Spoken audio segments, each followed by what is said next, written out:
This week on Let's Talk About It, we're going to talk about the Netflix original musical, Jingle Jangle. We're going to talk about some of our favorite parts of the movie, things we didn't like so much, and just our general feelings about holiday movies. We're also going to talk about some of our favorites in this holiday season. That's right. It's a holiday-themed episode of Let's Talk About It. So you're here. You've joined us. Let's talk about it.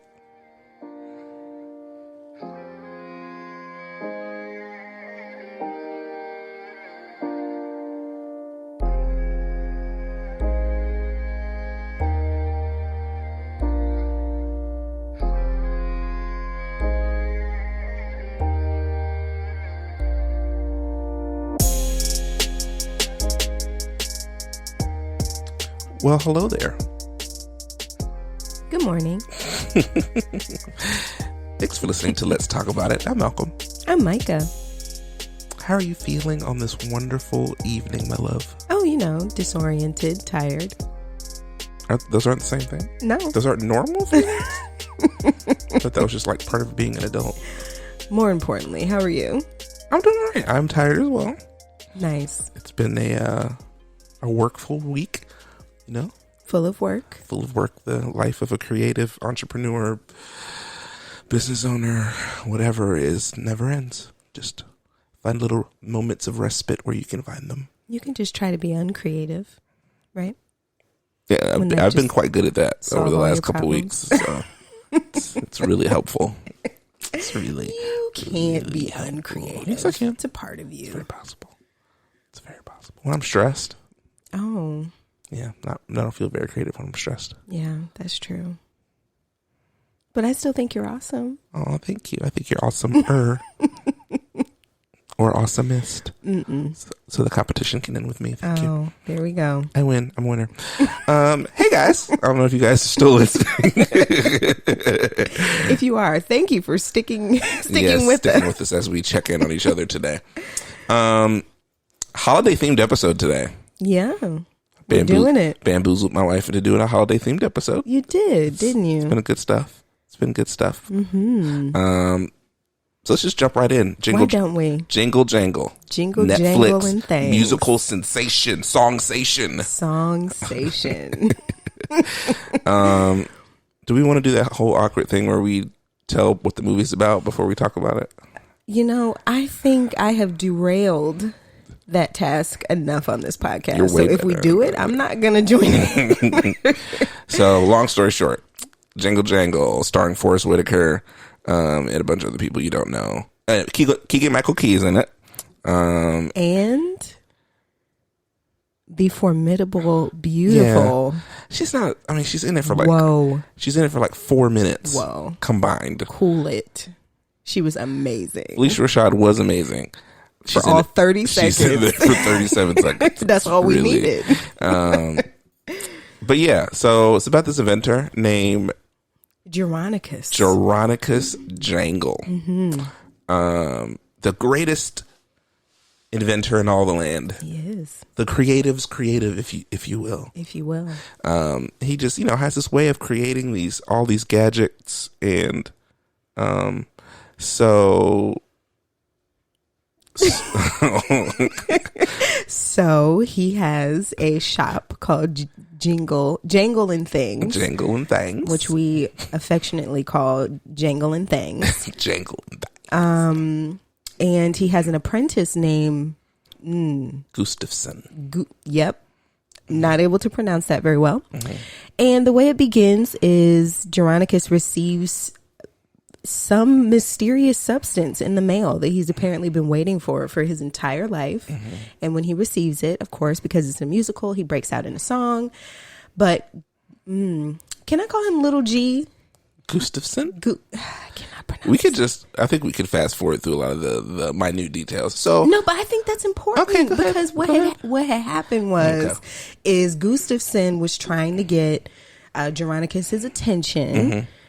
To help him fix one of his inventions, mm-hmm. Gustafson's inventions. Mm-hmm. But Jeronicus was so excited about this delivery that he overlooked Gustafson, and Gustafson got upset and stole Jeronicus's most important invention and ran away.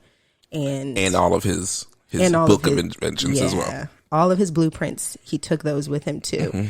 And so the story continues with Gustafsson just like becoming this millionaire off of Germanicus's supplanting him as the greatest inventor there is. He was dethroned 4 times inventor of the year. No, 28 times. Oh, was it 28 times? I thought it was just 4. Because I remember that scene. He's just like inventor of the year, inventor of the year, inventor of the year, inventor of the year. There were a lot of plaques on that wall. And all while Gustafsson is becoming this famous fraudulent inventor, Germanicus is back at his shop, which is now a pawn shop he's lost the gift. He's lost it. And we find out that what he's lost is the ability to believe. Yes. And along the way, he also, they unclear how, I guess, gave away his daughter? So, okay. I think we need to talk about this, right? It's not fully clear, but I guess his wife died. His wife dies. His wife dies. That's 100% sure. And the narrator explains that Germanicus becomes pretty emotionally absent and eventually tells his daughter that she'll be better off without him. And I'm assuming she's of age by now, I'm hoping, but we don't really know. Kind of small still. Yeah, she did look rather young. But as we will discuss, when you go through something like having someone steal all of your precious inventions and your life's work, parenting can become a little difficult after that. Yes. So that is the mashup of a summary for you all to get us started. Well, we can quickly get to the end. He's lost the belief, but his granddaughter comes to visit him upon his request. It's really weird that. No, what happens is his granddaughter, we find out. Oh, spoiler alerts, by the way. Yes. There will always be spoilers. If we're doing a review, there's going to be spoilers. So we find out that the granddaughter, who is Journey, pretends to write a letter to Germanicus from her mother. I thought he actually did write a letter. No, remember, he never actually sent any of his, and Journey admits that the letter that he received from his daughter was actually from Journey. Because she really, really wanted to visit Jangle and things. That's not the real name of it, is it? I know, I can't remember. Well, I made up Jangle and things. So, by all means, please go watch the movie because this summary is not sufficient. So, long story short, he regains the belief by hanging out with his daughter. His granddaughter, excuse me, takes down Gustafsson and regains all that he lost. Which is, I guess, just his ability to believe in himself? Question mark? Yes. Yeah. Cue the Whitney Houston and Mariah Carey. I mean, you can't help but to hear it in your head. So let's start with the good, the music. Oh, the music was amazing. The music was amazing. Yeah. I don't even know the writing, the lyrics, and musically, especially you could hear the black influence. Yes. For those of you that don't know, this is by a black writer. Predominantly black cast. So it was very, you could feel the gospel, you could feel the soul in it. You can feel the Michael Jackson. Everything. It was wonderful. The bass, you could feel the bass. You could. So, and just, we're not huge musical people. We have a couple that we like. Literally just a couple. The Greatest Showman. Yes. And Hamilton. That's it. That's it. So it was already a commitment for us to watch this. We tried to watch the new Cats and we could not finish it. And we will not be doing a review of it, but here's how it would end. Don't go see that. It's really bad. I mean, luckily that's like 3 years. How old is that now? It's barely a year, if that. The new Cats? Yeah. Oh. Yeah. It's not that Watching old. it made it feel like it was. Yeah, no, it just so happened. long. That travesty just happened. Yikes. Yes. Okay. Let's get back. Focus. Yes. So the music was amazing. The choreography was amazing. Yes. And again, the reasons that we're giving for why it was amazing is because it was an ode to the culture in every way. You could see the African choreography. You could also see some odes to like hip hop, hip hop, getting happy in church, right? So it just really, the movements of the extras and the dancers were just like even people of color's movements. Even the white ones, they had them out there getting it too. They did. Like, y'all gonna learn these steps if y'all can do this. We're not gonna go easy on y'all. But I mean, what I appreciated was, this wasn't one of those movies where, you sprinkle in a few black people and it's a white story. Yeah. Like, this was a black story and you sprinkled in some white people. Absolutely. And we need that, Representation matters. Representation. We need our kids to see themselves, in the cinema and whatnots. So we got music, choreography, the wardrobe. The wardrobe, yes. Oh my goodness. Yes. So you could see their commitment to just visually hearkening back to African, like the prints, the very vibrant colors. I mean, it was an ode to like to older Christmas movies, like A Christmas Story, but a little bit more modernized, and obviously with the brilliance of color and fabric and things fabric choices they made.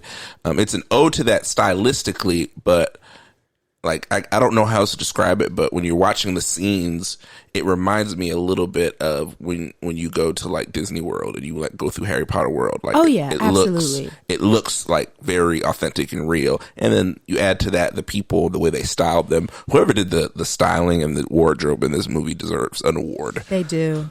But I think what I'm getting at, and I agree with you, is, and I'm thinking particularly of the scene where Jessica, Geronicus's daughter, is heading back to Geronicus's shop, and there's that big dance number. And you could see the dancers, they're like the women's slips, like under their dresses, were all African garb. And so that, for me, it was just very visually, it was almost as if the director and the set designers were like, yeah, this is an ode to those old timey Christmas movies. However, we're gonna make sure we sprinkle in some of us as well. So I thought that was a very subtle, creative, but meaningful way to say this is still black. Yeah. So yeah, just very intentional as far as the wardrobe goes. So music, choreography, the wardrobe. What else? What else is good?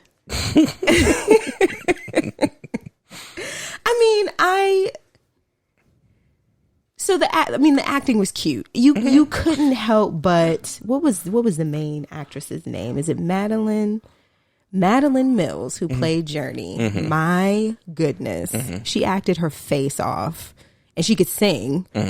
And she could dance. So very captivating main character. I had no trouble just like falling in love with her character and rooting for her the whole way through. Yeah, I mean, for the most part, the movie is done with, outside of Forrest Whitaker, Keegan-Michael Key, who people know from Key and Peele. And I'm blanking. I think Mad TV, he did Mad TV too. Did he? They were both on Mad TV, and then that's right. And then they got their show. And he's been in a bunch of other stuff too. Other than that, and then of course Felicia Rashad for the 37 seconds she's in the movie. Indeed. It's pretty much actors you don't know. So it's always a gamble. You don't know what you're going to get from those experiences. But for a holiday movie, I thought the acting was pretty good. I mean, it's not, we talked about this during our Tyler Perry episode. It's not high art. It's not, it's a happy holiday movie. It is. So at least my expectations were different. And a musical even is different because the music is what really adds a lot to the story. And it's quite obviously for kids. That's for families. Right. And so the writing is meant to be broad enough to resonate with children. Yeah. And then, you've got some characters like Miss Johnston, who straddle the edge. Straddle the edge of comfort. It's like when you're watching like just before like the Family Guy era where you had a bunch of these like adult cartoons. When you would put on a cartoon thinking, oh, it's a cartoon, and you're like, oh, this is not for kids. Yeah, it takes a really hard left turn. And like so like 13 minutes Miss Johnson's character like just goes like she's just teetering. Like kids probably didn't get it, but adults are like, okay. I mean, her opening song. I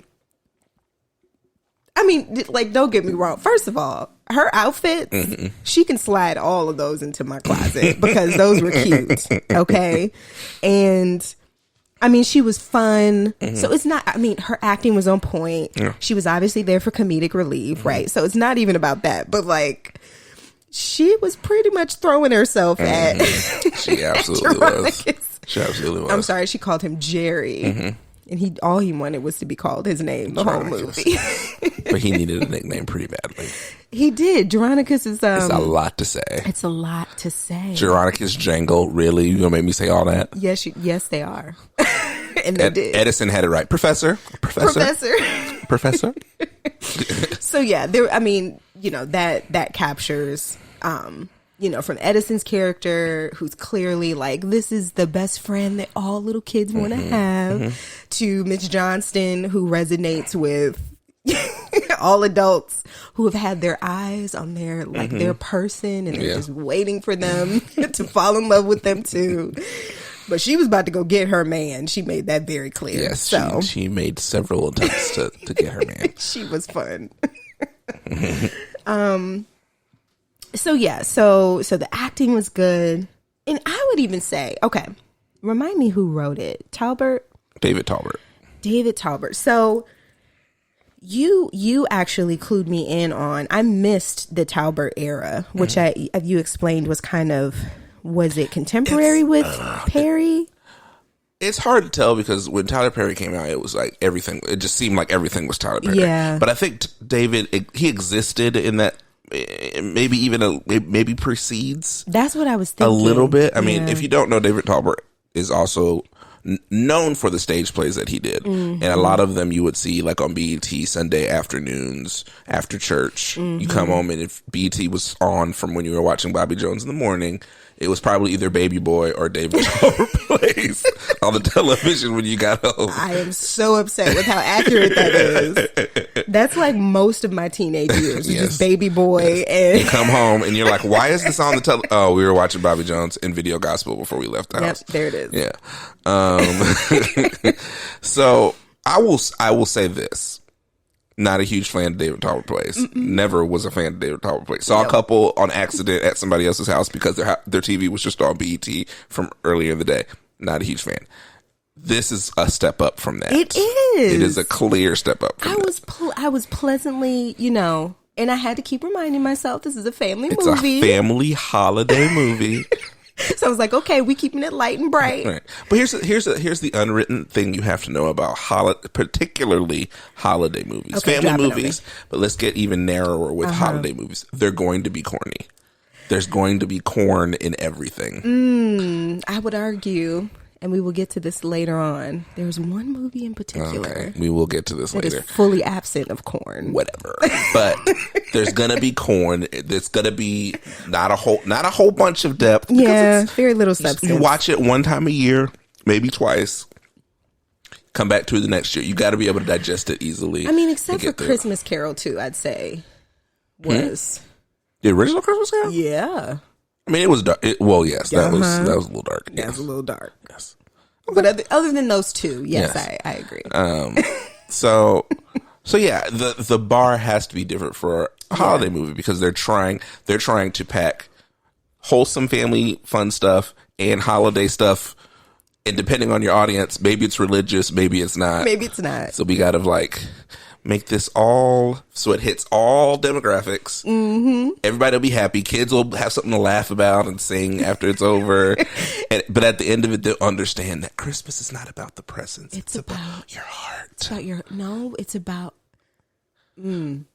It can be about several things. It can be about hope, belief, faith, family, your heart. You know, something things bright. that really matter. The things that really matter. Yes. Not the presents under the tree. So that's what you have to go into these movies understanding. It's not going to be The Godfather of Christmas. Like, it's just not going to be that.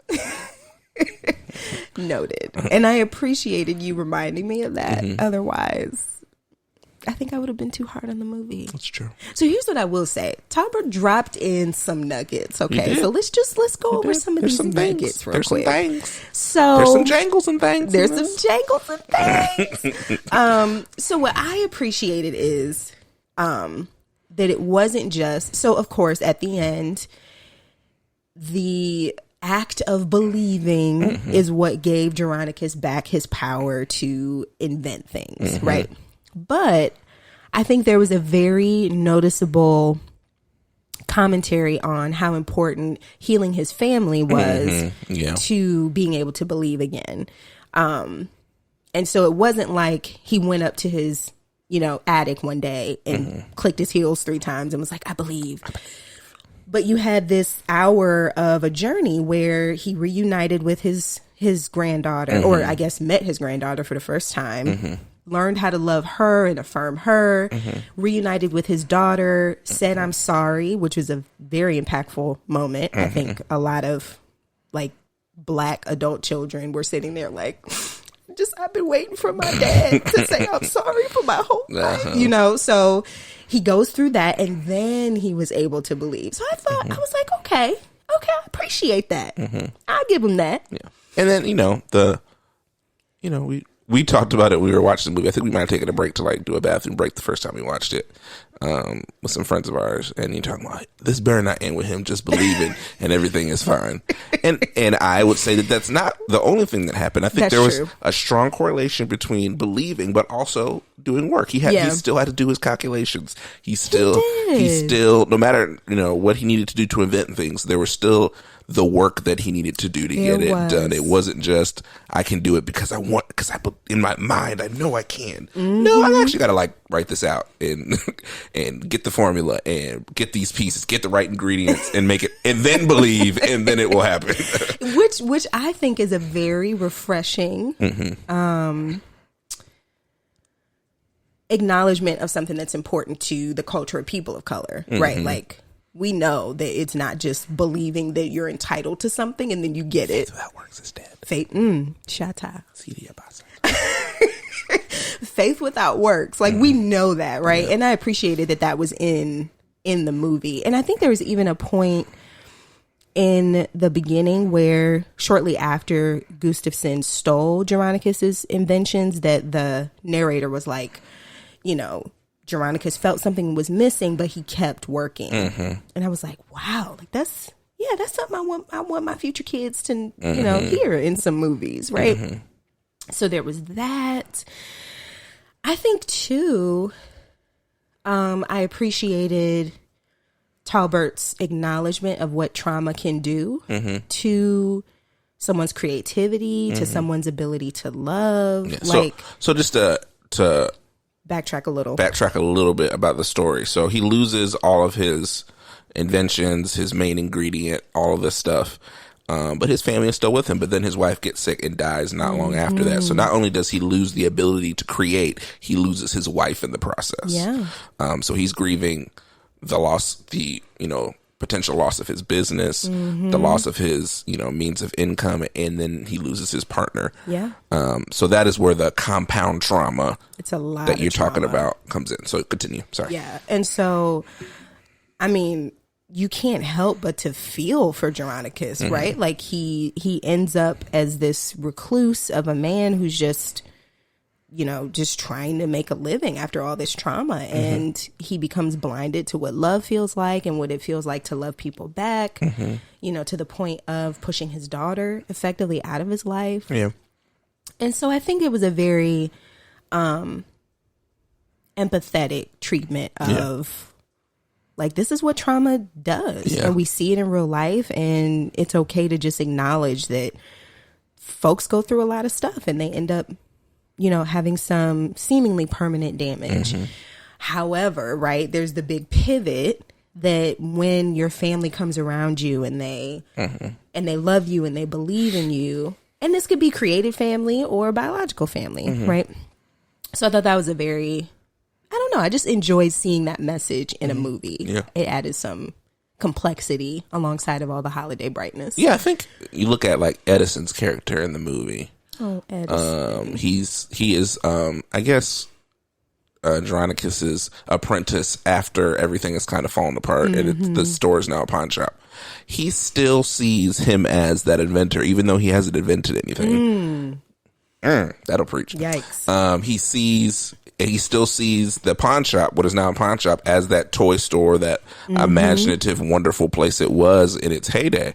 Mrs. Johnston still sees the best in Geronicus, even though Geronicus doesn't see it. Wow. And then even when Journey visits her grandfather, she's like, I came because I wanted to see this place that my mom had talked about.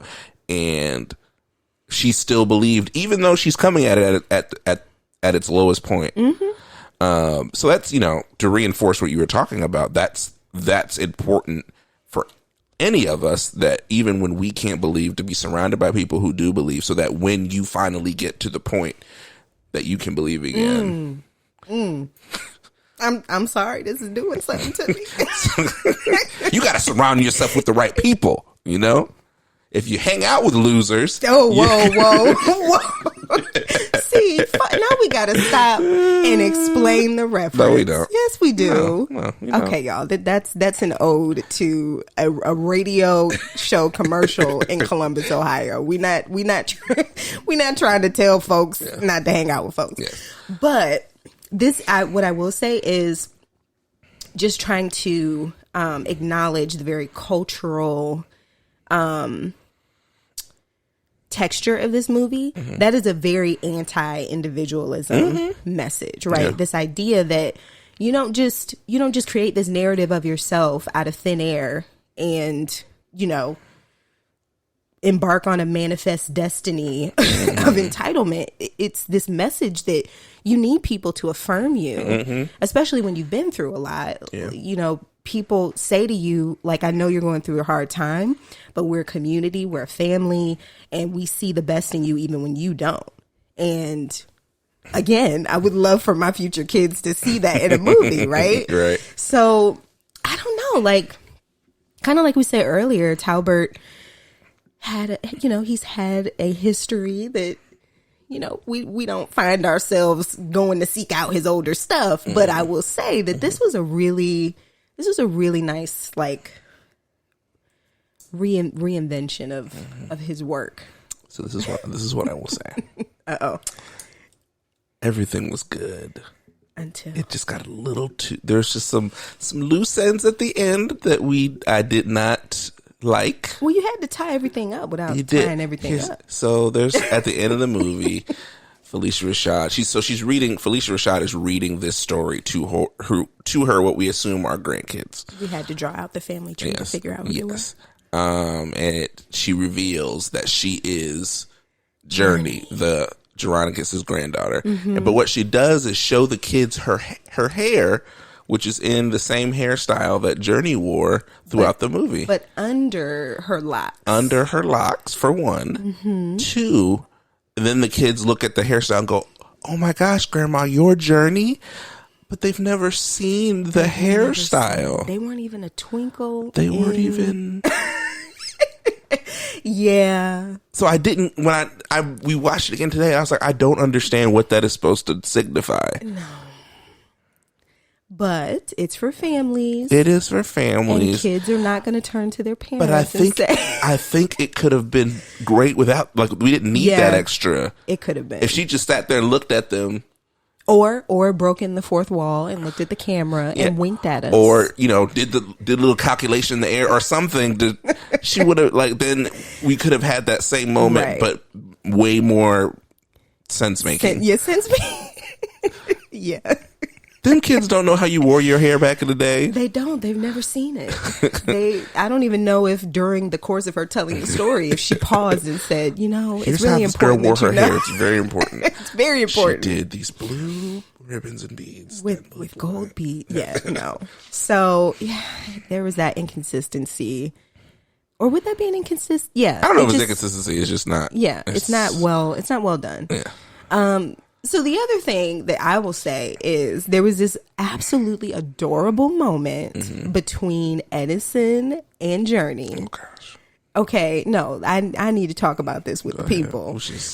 And it was adorable because after all of the trauma of running away from Gustafson, Journey and Edison return to Jangle and Things. And Edison's mom is calling him, so he has to leave. So he runs off. But then he comes back and he says to Journey, I really, really like you. Okay, bye.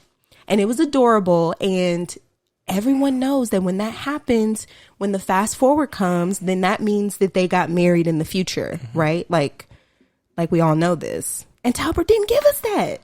We didn't need that. Felicia Rashad wasn't at the house with Edison. I was expecting Edison to come out with like a plate of cookies and say, she's a strong black woman. She's being like her mom was, who was a single mother out here doing it by herself. Teaching classes. She's working at Jangle and Things Industrial Corporation. She ain't got time to be having no man. Okay. Edison need to go to work. You're right. That's my fault.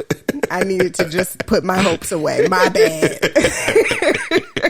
I needed that. Okay, that was an adorable moment. I get you. They did not pay that off in any way. It was just, I just like How you. you gonna feed me the appetizer? You ain't bring out the main course.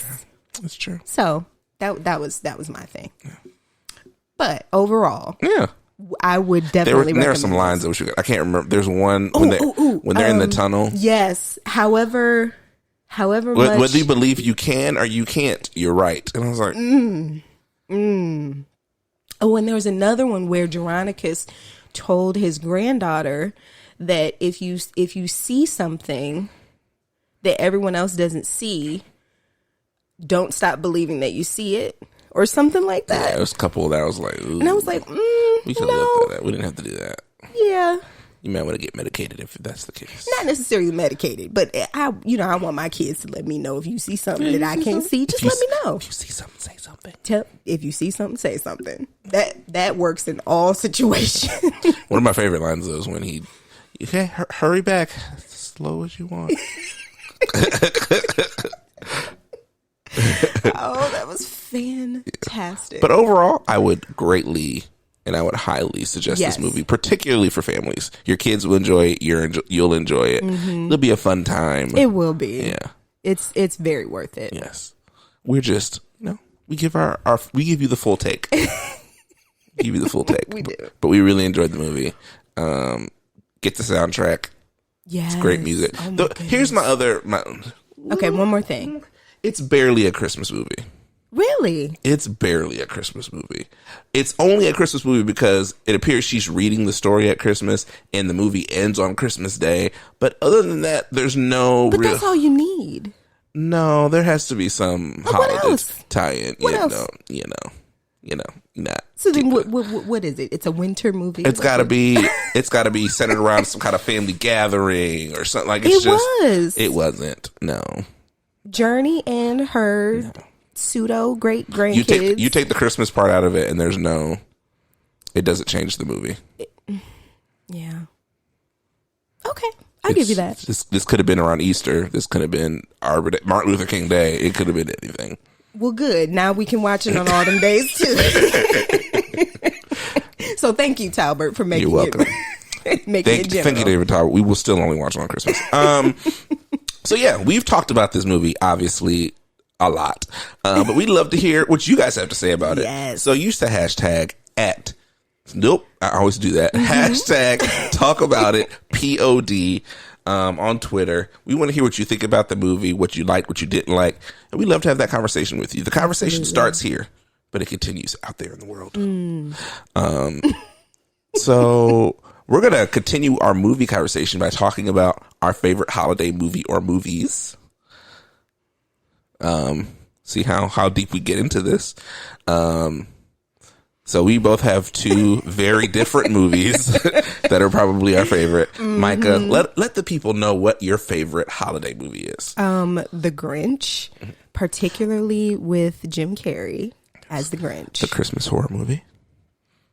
I'm not even going to dignify that with a response. Y'all, okay.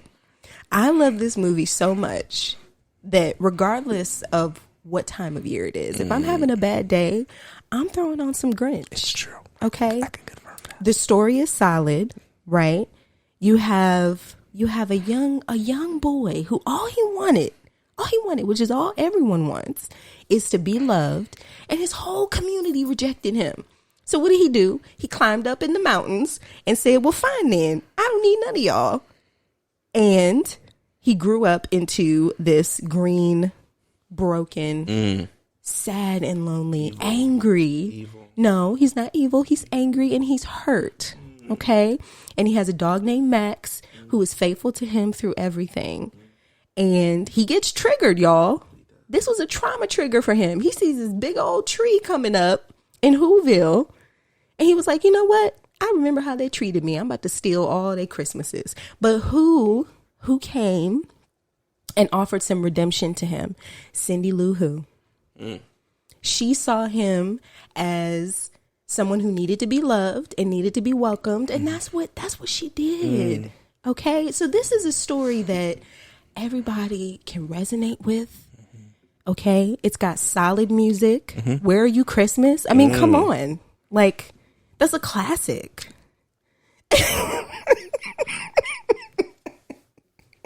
I wish y'all could see Malcolm's face right now.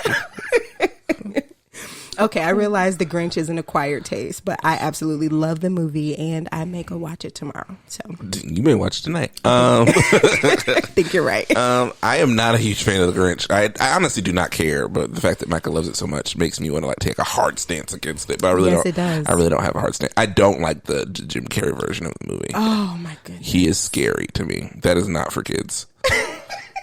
I feel like kids saw that and they were like, "Oh my god!" Like I don't. That doesn't look enjoyable. And I'm not a Jim Carrey fan, so yeah, whatever. My favorite Christmas movie, it's a sappy, old Christmas movie that was always on Thanksgiving around dinner time. This movie is always on, usually on NBC. And it's Wonderful Life. It's one of those old time classics. It's corny, I know. It's old, it's black and white, it's all of those things, but I still love watching it. And it's frustrating to watch him lose the money at the bank and then lose everything and then feel like he doesn't want to be alive anymore. And then he has to walk through his life and experience all of what life would be like without him. And then that reminds him to live life to the fullest and come back and be present with his family. And everything is fine in time for Christmas. Just in time for Christmas. So that's one of my favorite. Now, a holiday staple that I am sad that is not a part of our collective tradition is The Preacher's Wife. You gonna do that right now? Yeah, we're gonna. That's what you're gonna do. We're gonna talk about it. The podcast is called "Let's Talk About It." We're gonna talk about it. I just have it's just one of those movies. The music is amazing. Yeah, I'll give you that. It's Denzel. It's Whitney. It's Jennifer Lewis. It's little kids saying little kid things. Like, it's great. Gregory Hine. Like, how could you not love this movie? Because adultery. That's why. Yes. So the problematic thing in the movie is obviously the blaringly problematic. Y'all, it's problematic. The first time I saw this movie, I looked around the room and I was just trying to make sure I was watching the same thing. Because that's all I'm gonna say. I am happy that you enjoyed. No, it so I want to talk more about the problematic. Keep going. I mean, first off, I don't even remember what is the husband's name. I'm gonna just call Whitney. Whitney is Whitney. What is the? You just call him the Reverend. He's the Reverend. Just Rev. call him Reverend. So played by Courtney B. Vance, who is Angela Bassett's husband. Continue. You're just gonna mix movies. He's also in Lovecraft Country, which we reviewed in our previous episode. So listen to that. You know what? I'm just now making that connection. Yes, you are. Oh my goodness. Okay. So here's what I don't appreciate, because we were all bamboozled to root for Denzel to steal this man's wife. He had a whole wife.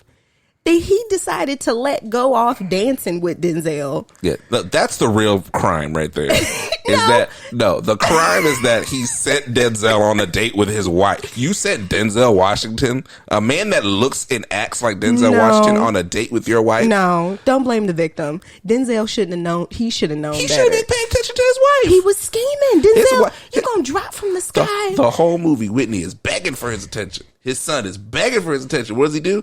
Oh, go ahead, Dudley. Why don't you go take out my beautiful wife to a jazz club? Because I'm too busy doing God knows what. Sitting here wallowing in my own sadness. Okay, no, that's not. My life is in shambles. That's not fair. He was the community's pastor, right? He wasn't just sitting at home twiddling his thumbs. That is true, but he was having an existential crisis.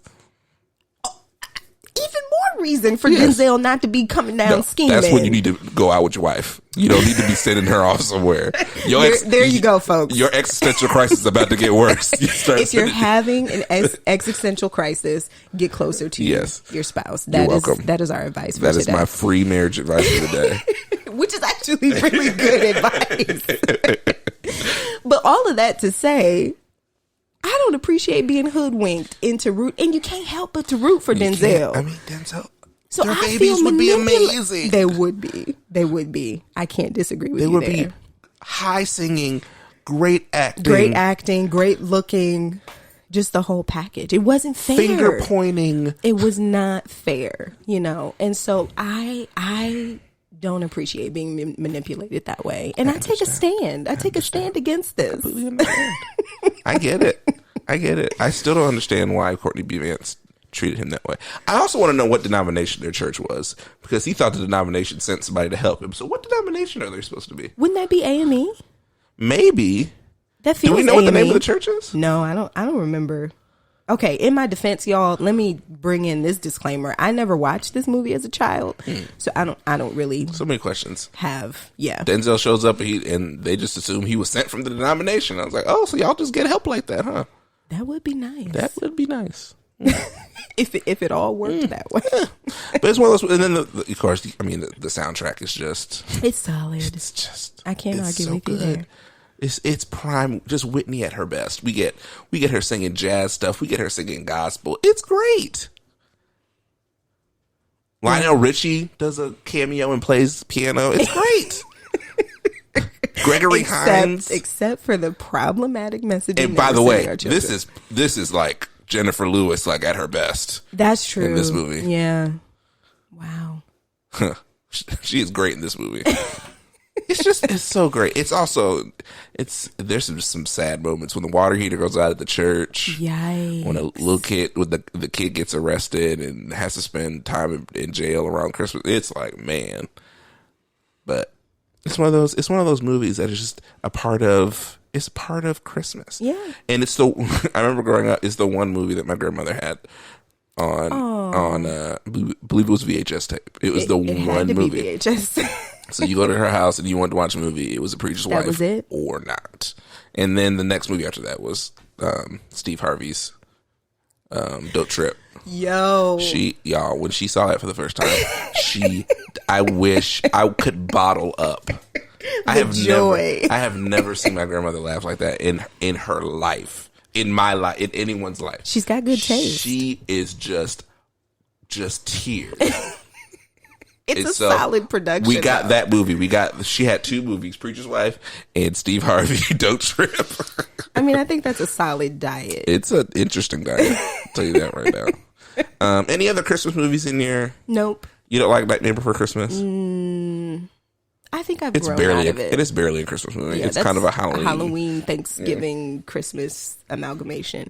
Nope, it's just The Grinch for me. Oh, I'll say a movie I don't like. It's A Christmas Story. I can't watch it. Why? I just don't like it. I don't know why that's the movie they decided needs to be on Christmas Day. Oh wait, did I call that the wrong thing earlier? No, there's you said A Christmas Carol earlier. Right. A Christmas Story is different. It's a little boy that gets his tongue stuck on the pole. Yeah. Oh. And that's on usually all day on TBS on Christmas Day. I don't know why can't it be Home Alone? I would love if it was Home Alone. We could watch that all day. Yeah. I don't think I've ever seen A Christmas Story. Yeah. Oh. I don't really remember. We didn't watch like a bunch of Christmas movies growing up. And I don't really remember why. Like, it wasn't a bad thing. Like, my mom didn't have some vendetta against Christmas movies. It just wasn't a part of my childhood. Yep. So, but now I have the Grinch. So and remember the new Christmas Carol that FX did was pretty good too. Oh, that one was good. Who played the? It was oh gosh, Val Kilmer. Val Kilmer played played Scrooge. He did. Yeah. That was good. Yeah. So definitely recommend that one. So yeah, that's our holiday, super definitive Christmas movie list. We don't watch a lot. I mean, Elf is one that we watch pretty often. Or I guess a couple times or once, whatever. That changed dramatically. Thanks for not riding with me on that. Sorry. I had to backtrack myself out the door. Do you have any favorite Christmas episodes of television shows? So here's the issue with that question. I don't pay good enough attention while I'm watching TV to notice. I got you. I wish I had an answer for you, but I don't. But I think you have an answer. Would you like to share with the people? The Office Christmas episodes are amazing. They're great. I don't think they've missed. I like some of the Fresh Prince Christmas episodes. A couple of them that are really good. Those are the two that come to my mind off the top of my head. We'll have to go back and watch those. Yes, that might be another Christmas podcast. Approaches. That might be another episode. So, Michael, what did we talk about today? Really, we talked about Christmas movies. Yeah. If we were to surmise all that we talked about. Yeah, we talked about the newest addition to Black Christmas movie cinematic incomplete sentences. Jingle, Jangle. So we started off with that, and in sum, go watch it. It's amazing. And then we pivoted to talking about some of our favorite Christmas movies, which include The Preacher's Wife, and for me, The Grinch. It's a Wonderful Life. And that's right, It's a Wonderful Life. And so there you have it. We even talked about some of the problematic things from Preacher's Wife. We did, which I thought was very important. Yes, it is. It's important to address those things. You can't just let them just float around. Can't leave them unsaid. Have kids thinking, if it's an angel, it's fine if they adulterate. Yikes. Yikes. So, as always, y'all, we would love to hear you continue these conversations. So head to Twitter, #TalkAboutItPod, and you can find me at Spoken Worship and Malcolm at Malcolm M Music. I've got a new profile picture finally after all this time. Nice. I'm kind of proud of that. It took time. I don't know why I just didn't do it. I've just been looking at this terribly old it was not profile picture. No, it's terribly old. You know what I'm saying? But that's it for this episode, guys. Thank you for sticking with us on this holiday-themed episode. Will you get another one before Christmas? Who knows? We'll find out together. But my name's Malcolm. And my name's Micah. And this has been Let's Talk About It. And we look forward to talking to you guys a little later.